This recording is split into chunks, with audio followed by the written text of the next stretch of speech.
చర్చికి వెళ్ళడానికి కొంతమందికి ఉండే అభ్యంతరం ఏంటంటే, నాకు వాళ్ళు నచ్చలేదు, వీళ్ళు నచ్చలేదు, నాకు వ్యతిరేకమైన అలవాట్లు వాళ్ళలో ఉన్నాయి, నాకు వ్యతిరేకమైన ఆలోచనలు, నాకు ఆమె నచ్చలేదు, ఈమె నచ్చలేదు, వీళ్ళు నచ్చలేదు కాబట్టి నేను చర్చికి వెళ్ళట్లేదు అని చెప్పి కొన్నిసార్లు ఆగిపోతా ఉంటాం. మన చేతికున్న 5,000 ఒక రకంగా ఉండు అనే మాట మనం చాలా సార్లు విని ఉంటాం. కానీ ఈ 5,000 కలిస్తేనే ఒక పని చేయగలుగుతాం. అలాగే సంఘంలో ఉన్న వేరు మనుషులు ఒక్క పని మీద, సత్యాన్ని ప్రకటించే పని మీద, సత్యాన్ని సమాజంలోకి తీసుకెళ్లే పని మీద అందరూ కలిసి వేరుగా ఉండొచ్చు. ఒకరు పొట్టిగా ఉండొచ్చు, ఒకరు హైట్ ఉండొచ్చు, ఒకరి యొక్క ఆలోచనలు ఒక విధంగా ఉండొచ్చు, ఒకరి అలవాట్లు ఒక రకంగా ఉండొచ్చు, వేరే వాళ్ళ అలవాట్లు వేరే రకంగా ఉండొచ్చు.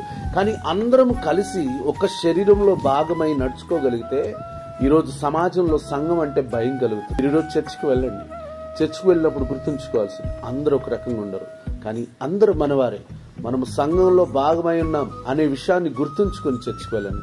అపోస్తుడైన పౌలు కూడా రోమిలికి రాస్తూ 12వ అధ్యాయంలో, రోమిలికి రాసిన పత్రిక 12వ అధ్యాయం 4-5 వచనాలు గమనిస్తే, ఒక్క శరీరంలో మనకు అవయములు ఉండినను ఈ అవయములన్నిటినీ ఒకే పని ఎలాగుండదో అలాగే అనేకులమైన మనము క్రీస్తులో ఒక్క శరీరం ఉండి ఒకరికొకరము ప్రత్యేకంగా అవయములై ఉన్నాము.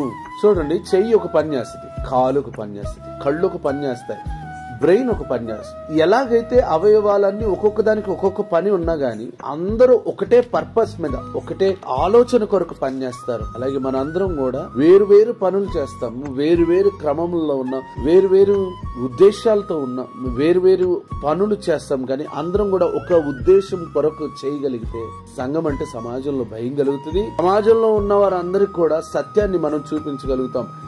అనేకులమైన మనం కలిసి ఉండొచ్చు, కలిసి ఉన్న చోట దేవుడు ఉంటాడు అనే ఐక్యతను మనం చూపించగలిగితే, ప్రేమ అనే కీలు చేత మనం అందరం అతకి పెట్టబడగలిగితే సమాజంలో మనం ఆశీర్వాదకరంగా ఉంటాం. త్వరగా అనేకులు రక్షించబడతారు, నశించిపోతున్న వారు దేవుని వైపు త్రిప్పబడతారు, త్రాగుబోతులు మార్చబడతారు, వ్యభిచారులు మార్చబడతారు, తిరుగుబోతులు మార్చబడతారు, భయంకరమైన అనారోగ్య సమస్యల చేత బాధించబడుతున్న వారందరికీ విడుదల కలుగుతుంది. సంఘంకి వెళ్ళి ఒకరికొకరు అవయవములుగా మార్చబడి ఆశీర్వదించబడతాం. God bless you.